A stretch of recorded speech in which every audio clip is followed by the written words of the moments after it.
सभी का हमारे चैनल की एक बिल्कुल ही नई वीडियो के अंदर, जहां पर आज की इस वीडियो के अंदर हम बात करने वाले हैं बॉलीवुड की लेटेस्ट मूवी जॉली एलएलबी 3 के बारे में, जो कि इंडिया में रिलीज हुई है 19 सितंबर को। ये movie basically Jolly LLB franchise का पार्ट है और इसीलिए जॉली एलएलबी 3 की स्टोरी जॉली एलएलबी 1 और 2 से कनेक्टेड है। एंड इस मूवी की खास बात यह है कि इस मूवी के अंदर अक्षय कुमार और अरशद वारसी दोनों एक साथ अपीयर हुए हैं। लेकिन दोस्तों, अगर अभी तक आप सब इस मूवी को नहीं देख पाए हैं तो आप सबके लिए आज की वीडियो के अंदर मैं इस पूरी मूवी की स्टोरी को एक्सप्लेन करने वाला हूँ, ताकि आप सभी घर बैठे इस पूरी मूवी की स्टोरी को जानकर एंजॉय कर सके। सो दोस्तों, ये वीडियो काफी इंटरेस्टिंग है, इसलिए आप सब इसे पूरा एंड तक जरूर देखना। और अगर आपको वीडियो पसंद आती है तो आप वीडियो को लाइक करना और कमेंट्स के अंदर जॉली एलएलबी 3 जरूर लिखना। और अगर आप में से किसी ने अभी तक हमारे चैनल को सब्सक्राइब नहीं किया तो वो जल्दी से चैनल को भी सब्सक्राइब कर लेना और सब्सक्राइब बटन के बगल वाले बेल आइकन को ऑल पर सेट कर लेना, ताकि आप हमारे चैनल की सारी लेटेस्ट वीडियो सबसे पहले देख सके। बाकी चलिए अब हम बिना किसी देरी के आज की इस कमाल की वीडियो को स्टार्ट करते हैं।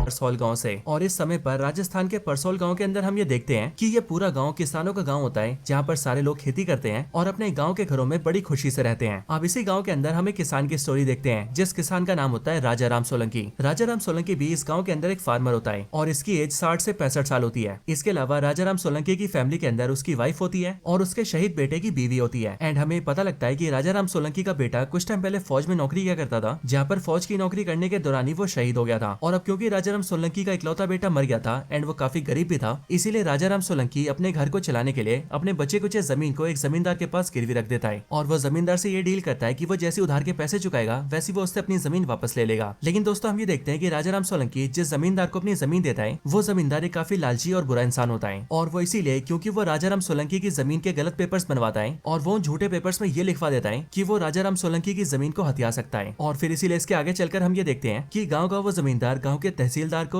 और गाँव के डीएम यानी कि डिस्ट्रिक्ट मजिस्ट्रेट को दोनों को अपनी तरफ कर लेता है और उनकी मदद से राजा राम सोलंकी की जमीन को हथिया लेता है। इस चीज को देखकर राजा राम सोलंकी काफी ऑब्जेक्शन करता है, लेकिन इस मैटर में ना तो तहसीलदार उसकी मदद करता है और ना ही डीएम। और फिर इसीलिए जब राजा राम सोलंकी अपनी पुरखों की दी हुई जमीन को नहीं बचा पाता, तब वो इस पूरे करप्ट सिस्टम के आगे अपने घुटने टेक देता है और एक नदी में कूदकर आत्महत्या कर लेता है। लेकिन फिर दोस्तों, इसके बाद ही कहानी शिफ्ट होती है और हम सीधा कोर्ट को देखते हैं। ये कोर्ट दिल्ली का 30 हजारी कोर्ट होता है, जहाँ पर हमें पता लगता है कि हमारी मूवी के दोनों मेन कैरेक्टर्स यानी कि अक्षय कुमार और अरशद वारसी, जिनका की दोनों का मूवी के अंदर नाम जॉली है, वो दोनों इसी कोर्ट में प्रैक्टिस करते हैं। अब अगले पल इसी कोर्ट के अंदर हम एक केस को देखते हैं, जो केस असल में एक लड़के का होता है जो कि लड़की बन के घूमता है। असल में ये लड़का एक फ्रॉड होता है जो कि लड़की का भेष बनाकर अमीर बूढ़े लोगों को इम्प्रेस करता है और किसी तरह से उनसे शादी करके उनकी सारी प्रॉपर्टी चोरी करके भाग जाता है। और इस बार भी इस लड़के ने एक लड़की बनकर एक बूढ़े इंसान के साथ शादी कर ली थी, लेकिन समय रहते इस बूढ़े इंसान के साथ साथ उसकी पूरी फैमिली को उसका राज पता लग जाता है, जिसके बाद ही वो लोग उसके ऊपर कोर्ट केस कर देते हैं। अब लेकिन हम ये देखते हैं कि उस लड़के का जो केस होता है वो अक्षय कुमार देखता है, यानी कि जॉली 2। और यहाँ पर जॉली 2 यानी कि अक्षय कुमार बड़े आराम से इस लड़के को बेल दिलवा देता है और उसे जेल जाने से बचा लेता है। लेकिन दोस्तों, इसके बाद ही हमें पता लगता है कि ये केस असल में जॉली 1 का था, यानी कि अरशद वारसी का। लेकिन अब क्योंकि अरशद वारसी कोर्ट पहुंचने में लेट हो गया था, इसीलिए अक्षय कुमार ने अपने जॉली नाम का फायदा उठाया और वो इस क्लाइंट का वकील बनके कोर्ट में आ गया। जिसके बाद इस कोर्ट को बेल दिलाने के बाद उसने इससे पैसे भी ले लिए। और अब इसीलिए जैसी ये सारी बात जॉली 1 को पता लगती है, वैसी वो जॉली 2 से यानी कि अक्षय कुमार से झगड़ा करता है और उससे झगड़ा करके केस के आधे पैसे भी ले लेता है। अब दोस्तों, ये जो मूवी है यानी कि जॉली एलएलबी 3, ये बेसिकली एक कॉमेडी मूवी भी है और इसीलिए मूवी के इन्हीं सारे सीन्स के अंदर काफी सारी कॉमेडी है। बाकी दोस्तों, इसके बाद ही हम इन दोनों जॉली की लाइफ भी देखते हैं, जहाँ पर हमें पता लगता है कि जॉली 1 यानी कि अरशद वारसी की अब शादी हो चुकी है और साथ ही साथ उसकी फैमिली में अब उसकी एक छोटी बेटी भी है। इसके साथ ही जॉली 2 की भी अपनी फैमिली सेटल है एंड वो भी अपनी वाइफ के साथ काफी खुश है। अब दोस्तों, सारी चीजें काफी शांति से चल रही होती है। लेकिन फिर एक दिन हम ये देखते हैं कि राजस्थान के जिस गाँव से राजा राम सोलंकी था, यानी कि राजस्थान के परसौल गाँव से, उसी गाँव से काफी सारे किसान पैदल चलते हुए दिल्ली आते हैं और दिल्ली आके हड़ताल के जरिए अपनी मांगे रखते हैं। लेकिन दोस्तों, जब ऐसा करके इन किसानों को कोई भी फायदा नहीं होता, तब इन सारे किसानों की मुलाकात एक एनजीओ से होती है, जो एनजीओ एक्चुअल में गरीब इंसानों की हेल्प करता है। अब इसी एनजीओ से जॉली 1 की यानी कि अरशद वारसी की वाइफ भी जुड़ी होती है, क्योंकि जॉली 1 की वाइफ को भी अच्छे काम करना काफी पसंद होता है। और यही जॉली 1 की वाइफ इन्हीं सारे किसानों में से एक लेडी से मिलती है, जो लेडी एक्चुअल में राजा राम सोलंकी की वाइफ होती है एंड इनका नाम होता है जानकी राजा राम। अब जानकी राजा राम को मूवी के अंदर जानकी अम्मा कहा गया है और इसलिए हम भी मूवी में इन्हें आगे जानकी अम्मा ही कहेंगे। अब जॉली 1 की वाइफ जानकी अम्मा से मिलकर उनकी पूरी स्टोरी जानती है कि किस तरह से उनके हस्बैंड राजा राम सोलंकी की जमीन को हड़पा गया और किस तरह से उस गम में राजा राम सोलंकी ने सुसाइड कर लिया। अब जानकी अम्मा की पूरी स्टोरी को जानने के बाद जॉली 1 की वाइफ उसे अपने हस्बैंड से मिलवाती है और वो अपने हस्बैंड से यानी कि जॉली से कहती है कि प्लीज तुम जानकी अम्मा का केस लड़ लो। अब जॉली 1 वैसे तो एक अच्छा इंसान था, लेकिन वो ये जानता था कि उसे जानकी अम्मा का केस लड़ने के कोई पैसे नहीं मिलेंगे और इसीलिए वो जानकी अम्मा का केस लड़ने के लिए आनाकानी करता है एंड उन्हें बहाने से जॉली 2 के पास भेज देता है, वो भी ये बोलकर कि असली जॉली वो है। लेकिन फिर इसके बाद जानकी अम्मा जैसी जॉली 2 के पास पहुंचती है यानी कि अक्षय कुमार के पास, वैसी वो बड़ी होशियारी से जानकी अम्मा को जॉली वन के घर तक ले जाता है, जिसके बाद जॉली वन को यानी कि अरशद वारसी को ना चाहते हुए भी जानकी अम्मा का केस लेना पड़ता है। हालांकि इसके बाद जॉली वन जानकी अम्मा का केस लेकर कोर्ट में जाता है और उनकी तरफ से कोर्ट में पिटीशन फाइल करता है। और फिर इसके बाद दोस्तों हमें पता लगता है कि असल में ये जो केस है ये जानकी अम्मा ने किया है एक बहुत ही बड़ी कंपनी के ऊपर, जिस कंपनी का नाम है इंपीरियल ग्रुप ऑफ इंडस्ट्रीज। अब दोस्तों इसी केस पर पूरी मूवी की स्टोरी टिकी हुई है, लेकिन इस केस की जो डिटेल्स है ये हमें आगे पता लगेंगी। हालांकि दोस्तों जॉली वन जैसी जानकी अम्मा के केस की पिटीशन फाइल करता है, वैसी कोर्ट के अंदर हम ये देखते हैं कि कंपनी के डिफेंस में आता है जॉली टू यानी कि अक्षय कुमार, और वो इसीलिए क्योंकि इंपीरियल ग्रुप कंपनी ने जॉली टू को हायर किया होता है। हालांकि आप सब ये सोच रहे होंगे कि जब इतनी बड़ी कंपनी है तो वो बहुत बड़े वकील भी हायर कर सकती है, तो आखिरकार ऐसे में उसने जॉली टू जैसे नॉर्मल वकील को क्यों हायर किया है? तो दोस्तों मूवी के अंदर हमें इसका भी आंसर मिलता है और हमें बताया जाता है कि एक्चुअल में इस कंपनी का जो वकील है वो काफी बड़ा लॉयर है, एक ऐसा लॉयर जो कि हाई कोर्ट और सुप्रीम कोर्ट के केसेस देखता है। और उस लॉयर को मूवी के अंदर प्ले किया है एक्टर राम कपूर ने। बट एक्चुअली में मूवी का एक बड़ा लॉयर इस टाइम पर लंदन में होता है और लंदन में वो इंडिया से भागे हुए एक बहुत ही बड़े बिजनेसमैन का केस हैंडल कर रहा होता है, जिस इंडियन बिजनेसमैन का नाम होता है वीएम। अब वैसे दोस्तों हमें यहाँ पर वीएम की फुल फॉर्म तो नहीं बताई जाती, लेकिन जैसा कि हम सभी गेस कर सकते हैं कि इंडिया से लंदन भागा हुआ बड़ा बिजनेसमैन और कोई नहीं बल्कि विजय माल्या ही है। एंड इसीलिए हो ना हो इस वीएम की फुल फॉर्म विजय माल्या ही है, जो कि शायद से हमें मूवी के अंदर शॉर्ट फॉर्म करके बताई गई है। लेकिन अब क्योंकि इस कंपनी का ये बड़ा वकील लंदन में वीएम का केस देख रहा होता है, इसलिए जल्दीबाजी में एक कंपनी जॉली टू को अपना केस देती है और इसीलिए हम ये देखते हैं कि कोर्ट के अंदर जॉली वन और जॉली टू आपस में एक दूसरे से केस लड़ना स्टार्ट करते हैं। और दोस्तों सबसे खास बात तो ये होती है कि इनके इस केस का जज भी और कोई नहीं बल्कि सुंदरलाल त्रिपाठी होता है, यानी कि बिल्कुल वही जज जो कि हमें जॉली एलएलबी 1 और जॉली एलएलबी 2 में दिखा था। अब दोस्तों इस केस के स्टार्ट होते हम ये देखते हैं कि इस कंपनी ने काफी सारे सबूतों को घुमा फिरा दिया होता है और इसीलिए जब जॉली वन कोर्ट के अंदर जानकी अम्मा की पिटीशन को रखता है और जज से ये मांग करता है कि उनके केस को फाइल किया जाए, तब जॉली टू यानी कि अक्षय कुमार बड़े आराम से इस केस को खारिज करवा देता है और जज सुंदरलाल त्रिपाठी से ये ऑर्डर करवा देता है कि वो लोग इस कोर्ट के अंदर जानकी अम्मा के केस को रजिस्टर ही नहीं करेंगे। अब इस ऑर्डर को सुनने के बाद जॉली टू काफी खुश होता है और वो सीधा जाकर कंपनी के एक सीनियर मेंबर से मिलता है जिसका नाम होता है श्रीवास्तव, और श्रीवास्तव से मिलकर जॉली टू उससे अपने पैसे मांगता है एंड वो उससे कहता है कि उसने कोर्ट के अंदर उन्हें जितवा दिया है और उनके कहने पर उस पिटीशन को खारिज करवा दिया है, इसीलिए वो चाहता है कि वो लोग उसके 25,000 की फीस उसे दे दें। अब एक्चुअली दोस्तों इस टाइम पर जॉली टू श्रीवास्तव से मिलने के लिए इंपीरियल कंपनी के मालिक के घर आया होता है, इसीलिए वो ये देखता है कि यहाँ इस टाइम पर एक पार्टी चल रही होती है और इस पार्टी को ऑर्गेनाइज किया होता है इंपीरियल कंपनी के मालिक हरिभाई खैतान ने। अब जॉली टू जैसे अपने सामने हरिभाई खैतान को देखता है वैसे ही वो श्रीवास्तव से ही बोलता है कि वो उससे हरिभाई खैतान से मिलवा दे, लेकिन जॉली टू की बात को सुनकर श्रीवास्तव उससे कहता है कि हरिभाई खैतान एक बहुत बड़े आदमी है और इसीलिए मैं जब उनसे मिला था तब उस टाइम पर मैंने भी उनसे मिलने के लिए काफी कोशिशें की थी और पूरे 1 साल तक कोशिश करने के बाद मेरी हरिभाई खैतान से मुलाकात हुई थी, लेकिन इसके बाद भी हरिभाई खैतान को मेरा नाम याद करने में 2 साल लगे थे और इसीलिए तुम तो ये भूल ही जाओ कि तुम डायरेक्टली हरिभाई खैतान से मिल पाओगे। लेकिन दोस्तों वो लोग ये बात कर ही रहे होते हैं कि तभी हम ये देखते हैं कि हरिभाई खैतान खुद ही उन दोनों के पास जाते हैं और वो सीधा जॉली टू से बात करते हैं। हालांकि दोस्तों आप सभी ने इस वाले सीन को मूवी के ट्रेलर में भी देखा होगा। अब दोस्तों इसके बाद ही हरिभाई खैतान जॉली टू से बातचीत करते हैं और उसी बातचीत के दौरान ही जो जॉली टू होता है वो हरिभाई खैतान से अपनी फीस मांग लेता है, लेकिन वो हरिभाई खैतान को फीस 25,000 नहीं बल्कि 50,000 बताता है, लेकिन उसके बोलते ही हरिभाई खैतान उसे 50,000 रुपए दे देता है और वो जॉली टू को अपनी कंपनी के मेन वकीलों में हायर कर लेता है। एक्चुअली में हरिभाई खैतान को ये पता होता है कि जॉली टू की जो फीस थी वो 25,000 थी, लेकिन जैसे ही जॉली टू को मौका मिला वैसे उसने 25 की बजाय 50,000 मांग लिए और इसीलिए हरिभाई खैतान को जॉली टू की ये क्वालिटी अच्छी लगती है एंड इसीलिए वो जॉली टू को अपनी कंपनी के अंदर एक बड़ा लॉयर हायर करता है एंड वो जॉली टू से कहता है कि वो उसे पर डे के 50,000 रुपए देगा और अब क्योंकि जॉली टू को भी ऑफर अच्छा लगता है इसीलिए वो उसकी बात मान लेता है। अब इसके बाद ही जॉली टू बड़ी खुशी से अपने घर आता है, लेकिन जब जॉली टू अपने घर आता है तब वो ये देखता है कि उसके घर के बाहर जानकी अम्मा बैठी है जो कि इस टाइम पर काफी ज्यादा गुस्से में और काफी ज्यादा उदास होती है। जानकी अम्मा को बहुत ज्यादा गुस्सा आ रहा था, लेकिन साथ ही उसे इस बात का बहुत ज्यादा बुरा भी लगा था कि जॉली टू ने कोर्ट में उसकी केस को फाइल भी नहीं होने दिया और उसने बड़े आराम से उसकी लगाई हुई पिटीशन को खारिज करवा दिया। अब यहाँ पर जानकी अम्मा जॉली टू को अपनी स्टोरी बताती है एंड वो जॉली टू से कहती है कि वो एक बार उसकी कहानी सुन ले, जिसके बाद जॉली टू को जो करना है वो कर सकता है। अब दोस्तों इसके बाद ही जानकी अम्मा जॉली टू को अपनी स्टोरी बताना स्टार्ट करती है, जिस स्टोरी में वो ये बताती है कि आज से कई समय पहले हमारे छोटे से परसोल गांव के अंदर हरिभाई खैतान ने अपने इंपीरियल कंपनी के साथ कदम रखा था और वो बेसिकली हमारे गांव की जमीन के ऊपर एक बहुत ही बड़ा प्रोजेक्ट बनाना चाहता था, जिस प्रोजेक्ट के अंदर वो काफी सारी बड़ी बिल्डिंग्स बनाता, काफी मॉल्स बनाता, यहाँ तक कि रेसिंग कार्स के लिए ट्रैक्स भी बनवाता और इस पूरे प्रोजेक्ट को उसने नाम दिया था बीकानेर टू बॉस्टन, क्योंकि हमारा जो गाँव परसोल है वो बीकानेर डिस्ट्रिक्ट में आता है और उसी गाँव को डेवलप करके वो बॉस्टन जैसा बनाना चाहता है। बट अपने इस प्रोजेक्ट को पूरा करने के लिए हरिभाई खैतान को हम किसानों की जमीनें चाहिए थी, लेकिन जब उसने हमारी जमीनें हथियाने की कोशिश की तब हमने उसे साफ मना कर दिया। लेकिन फिर उसके बाद उसने कई सारे जमींदारों का इस्तेमाल किया और उन जमींदारों के जरिए हमें और हमारे गांव के लोगों को छोटे मोटे लोन दिए और फिर उसके बाद ही उन लोगों ने हमारी जमीनों के फेक कागज बनाए और उन फेक कागज के दम पे हमारी जमीनें हड़प ली और इस पूरे काम के अंदर हरिभाई खैतान और उसकी कंपनी ने हमारे गाँव के तहसीलदार, डीएम और यहाँ तक कि विधायक यानी कि एमएलए को भी अपने साथ मिला लिया। लेकिन जब इसके बाद मेरे पति राजाराम सोलंकी ने इन सब का विरोध किया तब उन सब ने मिलकर मेरे पति की आवाज को दबा दिया और मेरे पति के साथ साथ मेरे गाँव के सारे किसानों का हक मार लिया और जब हमारे पुरखों की जमीन हमसे छिन गई तब मेरे पति ने गम में आकर आत्महत्या कर लिया। लेकिन मेरे पति की आत्महत्या करने की वजह से सारे मीडिया हमारे पास आ गए और ये पूरा मामला न्यूज में आने लगा। ये सारी चीजें देखकर हरिभाई खैतान और उसकी कंपनी को ऐसा लगा कि शायद से उनका ये सच बाहर आ सकता है और फिर इसीलिए उसके बाद हरिभाई खैतान मेरे पास आया और उसने मुझे 10 लाख का चेक देने की कोशिश की ताकि उस 10 लाख रुपए को लेकर हम लोग शांत हो जाएं और हरिभाई खैतान पूरे मीडिया के सामने एक हीरो बन जाए। लेकिन मैं हरिभाई खैतान की सारी सच्चाई जानती थी और इसीलिए मैंने उसका चेक फाड़ दिया और उसके फाड़े हुए चेक को उसी के सामने फेंक दिया। लेकिन ये चीज हरिभाई खैतान से बर्दाश्त नहीं हुई और इसीलिए उसने गाँव में और मीडिया के सामने ये बात फैला दी कि मेरे पति का मेरे बहू के साथ ही अफेयर चल रहा था और इसीलिए इस अफेयर की बात जैसी गाँव को पता लगी वैसी शर्म के मारे मेरे पति ने आत्महत्या कर ली और फिर इस तरह से हरिभाई खैतान ने पूरा मामला घुमा दिया। लेकिन जब मेरे पति और मेरी बहू के बारे में ये गलत बातें मीडिया में आ गई और हर तरफ सब लोग जब इन्हीं की बातें करने लगे तब इस गम में आकर मेरी बहू ने भी सुसाइड कर लिया और अब इसीलिए परिवार कहने के लिए मेरे पास कोई भी नहीं बचा है। सो अब इसीलिए मेरी लाइफ का सिर्फ एक ही लक्ष्य है और वो है हरिभाई खैतान से सारे किसानों की जमीन वापस दिलवाना और अपने पति और अपनी बहू को इंसाफ दिलवाना। लेकिन बेटा आज के दिन जब मैं पिटीशन फाइल करने गई तब तुमने कोर्ट में कंपनी का साथ दिया और मेरी पिटीशन को रिजेक्ट करवा दिया। अब दोस्तों हम ये देखते हैं कि जैसे जॉली 2 जानकी अम्मा की इस पूरी स्टोरी को सुनता है वैसे ही वो बहुत ज्यादा इमोशनल हो जाता है और वो हरिभाई खैतान की सारी सच्चाई जान जाता है। लेकिन जो जानकी अम्मा होती है वो जॉली 2 को अपनी पूरी स्टोरी बताने के बाद रेलवे स्टेशन जाती है ताकि वो वापस अपने गाँव जा सके। लेकिन दोस्तों इतने में हम ये देखते हैं कि जो जॉली 2 होता है वो पूरी तरह से अपना मन बना लेता है कि वो जानकी अम्मा का केस लड़ेगा और हरिभाई खैतान से उन्हें इंसाफ दिलवाएगा। हालांकि दोस्तों इन्हीं सब स्टोरी के बीच हम जॉली 1 को भी देखते हैं जो कि खुद भी जानकी अम्मा के केस लड़ने के लिए आनाकानी कर रहा होता है। लेकिन जॉली 1 की वाइफ भी अपने पति को जानकी अम्मा की पूरी स्टोरी बताती है जिसके बाद जॉली 1 भी इस बात को लेकर एग्री हो जाता है कि वो भी जानकी अम्मा का केस लड़ेगा। अब इसके बाद ही जॉली 1 और जॉली 2 दोनों ही जानकी अम्मा से मिलने के लिए सीधा रेलवे स्टेशन आते हैं और वहाँ पर आकर वो दोनों ही जानकी अम्मा से मिलते हैं एंड वो दोनों ही उनका केस लड़ने के लिए कहते हैं। लेकिन अब क्योंकि सेम टाइम पर वो दोनों वहाँ पर पहुंच गए थे इसीलिए वो आपस में बहस करने लगते हैं कि जानकी अम्मा का केस कौन लड़ेगा। लेकिन उनकी बहस के बीच ही जानकी अम्मा उन दोनों से कहती है कि असल में हरिभाई खैतान और उसकी पूरी कंपनी बहुत पावरफुल है और इसीलिए इस केस को लड़ने में उन्हें उन दोनों जॉली की जरूरत है यानी कि जॉली 1 और जॉली 2 दोनों की और इसीलिए इस केस को तुम दोनों मिलकर लड़ो। अब जानकी अम्मा की बात सुनकर वो दोनों जॉली तैयार हो जाते हैं एंड वो दोनों आपस में फैसला करते हैं कि अब वो दोनों जानकी अम्मा के केस को मिलकर लड़ेंगे। लेकिन हालांकि दोस्तों इसी टाइम पर जॉली 1 और जॉली 2 दोनों ही नोटिस करते हैं कि जानकी अम्मा के गाँव परसोल के अंदर इंस्टेबिलिटी काफी ज्यादा बढ़ चुकी है। एक्चुअली में धीरे धीरे करके सारे गाँव वाले जानकी अम्मा के सपोर्ट में आने लगते हैं और जो गरीब किसान पहले खुद को बेबस और लाचार महसूस कर रहे थे वो लोग भी जानकी अम्मा की हिम्मत को देखकर कंपनी के खिलाफ जाने लगते हैं और अपने गाँव में कंपनी के कंस्ट्रक्शन को रोक देते हैं। अब उन्हीं फार्मर्स को सपोर्ट करने के लिए जॉली 1 जॉली 2 दोनों मिलकर जानकी अम्मा के साथ गाँव जाते हैं। लेकिन इसी टाइम पर हरिभाई खैतान जो होता है वो ये ऑर्डर्स देता है कि किसी भी तरह गाँव की जमीन को खाली करवाया जाए, जल्दी से सभी किसानों के घर को तोड़ा जाए और वहाँ पर कंस्ट्रक्शन स्टार्ट किया जाए। अब हरिभाई खैतान के ऑर्डर्स पर एमएलए, तहसीलदार और डीएम तीनों मिलकर परसोल गाँव के अंदर बहुत सारी फोर्सेज लेकर आते हैं और उनके जरिए गाँव वालों को हटाने की कोशिश करते हैं। लेकिन यहीं पर ही जॉली 1 और जॉली 2 दोनों सारे गाँव वालों से कहते हैं कि वो लोग इन सभी फोर्सेज से लड़ने की कोशिश ना करें बल्कि वो सिंपली अपने फोन निकाले और उसमें रिकॉर्डिंग स्टार्ट करें ताकि यहाँ पर डीएम, एमएलए और तहसीलदार जो भी कुछ करें वो सारी चीजें रिकॉर्ड हो जाएं। अब रिकॉर्डिंग के डर से डीएम कुछ भी नहीं करता है क्योंकि एज ऑफ कोर्स किसानों के शांति प्रिय धरने पर अटैक करना कानूनी रूप से लीगल नहीं है। लेकिन दोस्तों अब यहीं पर ही जो गाँव का एमएलए होता है वो फायदा उठाता है और वो बेसिकली एक शार्प शूटर को पकड़ता है एंड उसके जरिए वो डीएम पर गोली चलवा देता है। डीएम को जैसी गोली लगती है वैसी वो नीचे गिर जाता है और इस चीज को दिखाकर एमएलए सारी फोर्सेस को गाँव वालों पर छोड़ देता है जिसके बाद पूरे गाँव को खाली करवा दिया जाता है। हालांकि इन्हीं सारी झड़प के बीच जॉली 1 भी काफी ज्यादा घायल हो जाता है और इसीलिए जॉली 1 को भी उसी हॉस्पिटल में भर्ती किया जाता है जिसके अंदर डीएम का इलाज होता है एंड लकीली हम ये देखते हैं कि गोली लगने के बाद भी डीएम की जान बच जाती है और जॉली 1 का भी इलाज अच्छे से हो जाता है। और फिर इसीलिए इसके बाद ही जॉली 1 और जॉली 2 दोनों जानकी अम्मा के केस को लड़ने के लिए सीधा कोर्ट में आते हैं। इधर कोर्ट में हम ये देखते हैं कि हरिभाई खैतान का वो बड़ा वाला लॉयर भी लंदन से वापस आ गया होता है यानी कि राम कपूर और इसीलिए वो हरिभाई खैतान के केस को हैंडल करता है एंड वो कोर्ट के अंदर काफी बड़ी बड़ी स्टेटमेंट्स देता है और वो सिंपली कोर्ट के अंदर ये बोलता है कि अगर हमें अपने देश की तरक्की करनी है तो हमें इंफ्रास्ट्रक्चर पर ध्यान देना होगा और इसीलिए हमें हरिभाई खैतान जैसे लोगों का शुक्रिया करना चाहिए जो कि परसोल जैसे बंजर गांव के ऊपर इतनी अच्छी अच्छी चीजें बना रहे हैं। लेकिन दोस्तों इन सब के बाद ही जॉली 1 और जॉली 2 इन सारी दलीलों को खारिज करते हैं और वो बारी बारी करके हरिभाई खैतान एंड उसकी कंपनी इंपीरियल ग्रुप की सारी सच्चाई बाहर लेकर आते हैं। जिसके बाद ये दोनों जॉली मिलकर कोर्ट के अंदर ये बातें साबित कर देते हैं कि हरिभाई खैतान एंड उसकी कंपनी ने काफी सिस्टमैटिक तरीके से पूरे गाँव वालों के सारे लोगों की जमीन एक्वायर कर ली है। वो लोग कोर्ट में साबित करते हुए इन बातों को बताते हैं कि हरिभाई खैतान और उसकी कंपनी सबसे पहले गाँव के अंदर सर्वे करती है और अपने सोर्सेज के जरिए वो ये जान लेते हैं कि गाँव के अंदर कितने लोग हैं, परिवार के अंदर कितने लोग रहते हैं, कौन से परिवार के पास कितना पैसा है, वो लोग क्या काम करते हैं एंड उन्हें फाइनेंशियली किन किन चीजों की जरूरत है। और फिर इन सारे सर्वे से उन्हें पता लग जाता है कि गांव की किसी फैमिली को अपनी बेटी की शादी के लिए पैसा चाहिए, किसी को अपने बेटे की जॉब लगाने के लिए पैसा चाहिए, तो काफी सारे लोगों को तो खाने पीने के लिए पैसा चाहिए। और फिर इसीलिए इन सारी बातों को जानने के बाद ही हरिभाई खैतान अपने भेजे हुए जमींदारों का इस्तेमाल करके उन सभी गाँव वालों को बहला फुसलाकर छोटे मोटे लोन्स देता है और उन सभी गाँव वालों की जमीनों के पेपर्स ले लेता है, जिसके बाद वो उनके जरिए फेक डॉक्यूमेंट्स तैयार करवाता है और फिर उन जमींदारों के थ्रू उन सारे गाँव वालों की जमीनों को कैप्चर कर लेता है। और ऐसा सब करने के लिए हरिभाई खैतान एंड उसकी कंपनी ने इस पूरे गाँव के तहसीलदार, डीएम और यहाँ तक कि एमएलए को भी अपने साथ मिला रखा है। उठाए और ये सब करने के लिए उन लोगों को भी काफी सारे पैसे दिए गए हैं। और फिर दोस्तों इन सारी चीजों के बाद जॉली 1 और जॉली 2 दोनों मिलकर परसोल गांव के डीएम को जिसे गोली लगी थी उसे जख्मी हालत में कोर्ट के अंदर पेश करते हैं ताकि कोर्ट के अंदर डीएम गवाही दे सके। अब डीएम कोर्ट के अंदर बताता है कि यहाँ पर आना उसका खुद का फैसला था और वो इस हालत में भी ये चाहता था कि वो यहाँ आकर गवाही दे। अब इसके बाद डीएम सारी सच्चाई बताता है और वो ये कहता है कि हरिभाई खैतान एंड उसकी कंपनी ने हम सभी को ब्राइब दिया था, यानी कि रिश्वत, और इसीलिए हमने उनके साथ मिलकर सारे गाँव वालों की जमीनों को हड़पाए और सारी जमीन हरिभाई खैतान की कंपनी को दे दिया है। लेकिन अब मैं कोर्ट से कुछ भी नहीं छुपा रहा हूँ और वो इसीलिए क्योंकि मैं समझ चुका हूँ कि ये सब के सब लालची लोग हैं। इन्हें जब मेरी जरूरत थी तब इन्होंने मुझे रिश्वत दी और जब मेरी जरूरत खत्म हो गई तब मुझे ही गोली पड़वा दी। अब दोस्तों इसके बाद ही जॉली 1 और जॉली 2 इस बात को भी साबित कर देते हैं कि डीएम को गोली मारने के पीछे भी हरिभाई खैतान का ही हाथ था। और ऐसा इसीलिए क्योंकि डीएम को जो गोली लगी होती है वो गोली उस रजिस्टर्ड गन से चली होती है जो गन एमएलए के पास होती है और एमएलए ने ये सब हरिभाई खैतान एंड उसकी कंपनी के कहने पर किया होता है। हालांकि दोस्तों इन सब के बाद ही अरशद वारसी यानी कि जॉली 1 कोर्ट को ये बताता है कि जिस तरह से परसोल गांव के अंदर हरिभाई खैतान और उसकी कंपनी एक बहुत बड़ा प्रोजेक्ट कर रही है, बिल्कुल वैसे ही दिल्ली शहर के अंदर भी सरकार काफी बड़े प्रोजेक्ट को कर रही है। लेकिन जहाँ पर सरकार को वो चीजें बनानी है उन जगहों पर काफी सारे लोगों के घर आ रहे हैं, बट एक्चुअल में वो एरिया काफी अमीर लोगों का एरिया है और इसीलिए वहाँ पर काफी बड़े बड़े घर है। और फिर यही सब बताते हुए वहाँ पर जॉली 1 एक घर की फोटो दिखाता है जो घर असल में हरिभाई खैतान का होता है और वो कोर्ट के अंदर हरिभाई खैतान से कहता है कि सरकारी प्रोजेक्ट को बनाने में हरिभाई खैतान के घर को अक्वायर करना होगा क्योंकि वहाँ की जमीन पर ही सरकार प्रोजेक्ट बनाना चाहती है। और इसीलिए वो कोर्ट के सामने हरिभाई खैतान से पूछता है कि क्या वो देश को आगे बढ़ाने में सरकार को अपना घर और अपनी जमीन देगा। लेकिन हम ये देखते हैं कि हरिभाई खैतान इस बात के लिए मना कर देता है और वो अपने घर की तस्वीर को फाड़ देता है। लेकिन फिर इसके बाद ही जॉली 1 एक दूसरे घर की फोटो दिखाता है जो घर एक्चुअल में उस आदमी का होता है जो कि हरिभाई खैतान एंड उसकी कंपनी के लिए फेक रिपोर्ट्स तैयार करता है। और वो कोर्ट से कहता है कि अगर ये भी अपना घर दे दे तो भी सरकार का प्रोजेक्ट पूरा हो सकता है और हमारा देश तरक्की कर सकता है। लेकिन एज ऑफ कोर्स वो भी अपना घर देने से मना कर देता है। बट फिर इसके बाद जॉली 1 हरिभाई खैतान के लॉयर का घर दिखाता है और लॉयर से कहता है कि वो अपना घर दे दे। लेकिन एज ऑफ कोर्स लॉयर भी अपना घर देने से मना कर देता है। लेकिन इन सबके बाद ही जॉली 1 कोर्ट के अंदर जज सुंदरलाल त्रिपाठी का घर दिखाता है और वो जज साहब से कहता है कि वो अपना घर दे दे ताकि सरकार प्रोजेक्ट पूरा कर सके। लेकिन एज ऑफ कोर्स जज भी ऐसा करने से मना कर देता है और वो कहता है कि ये मेरा घर है इसलिए मेरी मर्जी चलेगी और कोई भी दूसरा मुझे अपना घर देने के लिए बाध्य नहीं कर सकता है। अब जज की इस बात को सुनते ही जॉली 1 कोर्ट में कहता है कि जज साहब यही तो हमारा पूरा केस है। एक्चुअली में हम सभी को हक है कि हम अपनी चीज किसे देना चाहते हैं और किसे नहीं देना चाहते। हमारा घर हमसे छीनने का अधिकार सरकार को भी नहीं है और फिर इसीलिए आप जैसे अमीर लोग जिनके पास 10-10 घर है वो भी अपना एक घर नहीं दे सकते, तो फिर ये सारे गरीब किसान जिनके पास एक ही घर है वो अपना घर कैसे दे दें। अब इन सारी दलीलों के साथ ही जॉली 1 और जॉली 2 कोर्ट के अंदर इस बात को साबित कर देते हैं कि न सिर्फ हरिभाई खैतान एंड उसकी पूरी कंपनी ने यहाँ पर एक बहुत ही बड़ा फ्रॉड किया था और एक स्कैम के जरिए सारे किसानों की जमीन को हड़पा था, बल्कि इसके साथ ही वो लोग ये भी साबित कर देते हैं कि इस पूरे काम को करने में तहसीलदार से लेकर डीएम तक और डीएम से लेकर एमएलए तक सबने हरिभाई खैतान का साथ दिया था। एंड फिर इसीलिए इसके बाद ही जज ये फैसला देता है कि सारे किसानों को उनकी जमीनें वापस की जाए एंड हरिभाई खैतान और उसकी कंपनी पर सख्त से सख्त कार्रवाई की जाए। और फिर दोस्तों इस पूरे फैसले के साथ ही इस पूरी मूवी का दी एंड हो जाता है। सो दोस्तों अगर आपको इस मूवी की स्टोरी और हमारी ये वीडियो पसंद आई हो तो आप वीडियो को लाइक करना, कमेंट्स में मुझे इस बारे में जरूर बताना, वीडियो को ज्यादा से ज्यादा शेयर भी करना और अगर आपने अभी तक चैनल सब्सक्राइब नहीं किया तो जल्दी से चैनल को भी सब्सक्राइब कर लेना। बाकी मैं आपसे मिलता हूँ ऐसी किसी और बेहतरीन वीडियो में, तब तक के लिए गुड बाय।